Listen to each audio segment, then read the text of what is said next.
Chère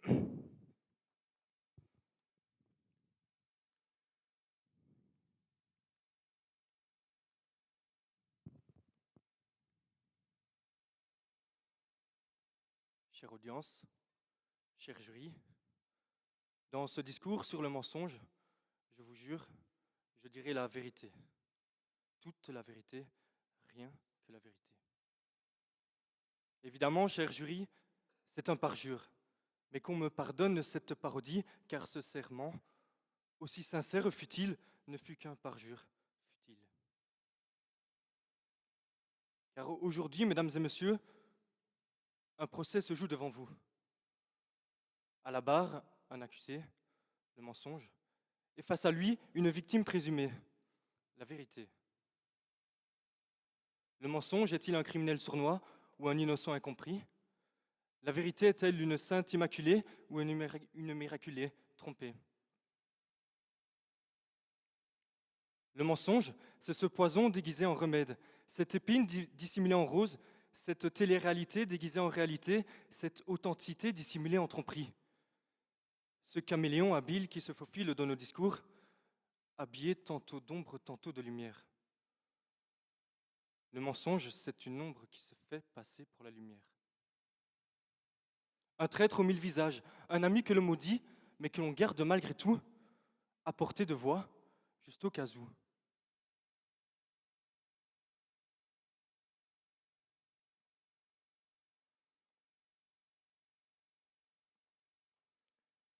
Mais à quel prix, si ce n'est le risque d'être pris? Et si l'on est pris, alors que faire? Avouer, se repentir, s'enfoncer davantage, creuser le trou, enfuir la vérité sous d'autres tromperies jusqu'à s'y perdre nous-mêmes? Car le plus cruel, ce n'est pas d'avoir menti.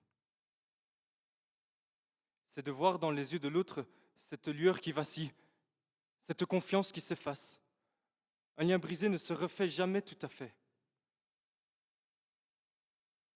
Mais au point que cela soit mal, mais pour qui le mensonge est-il un mal?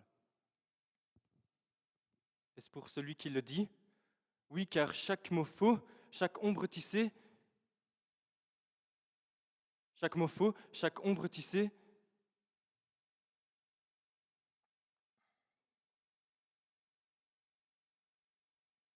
laisse une trace sur notre conscience.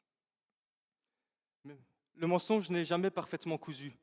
Il porte en lui des coutures qui, à la longue, finissent par se défaire.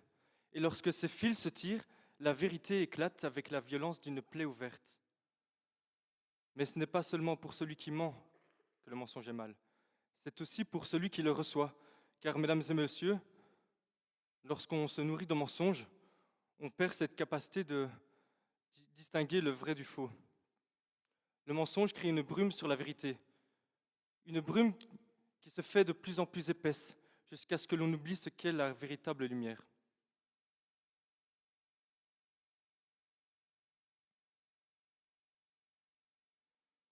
Et celui qui croit en un mensonge en devient sa victime. Il s'attache à des chimères, il s'enroule autour de mirages, il se perd dans ce qui n'est pas réel, et dans cette quête d'une vérité fabriquée,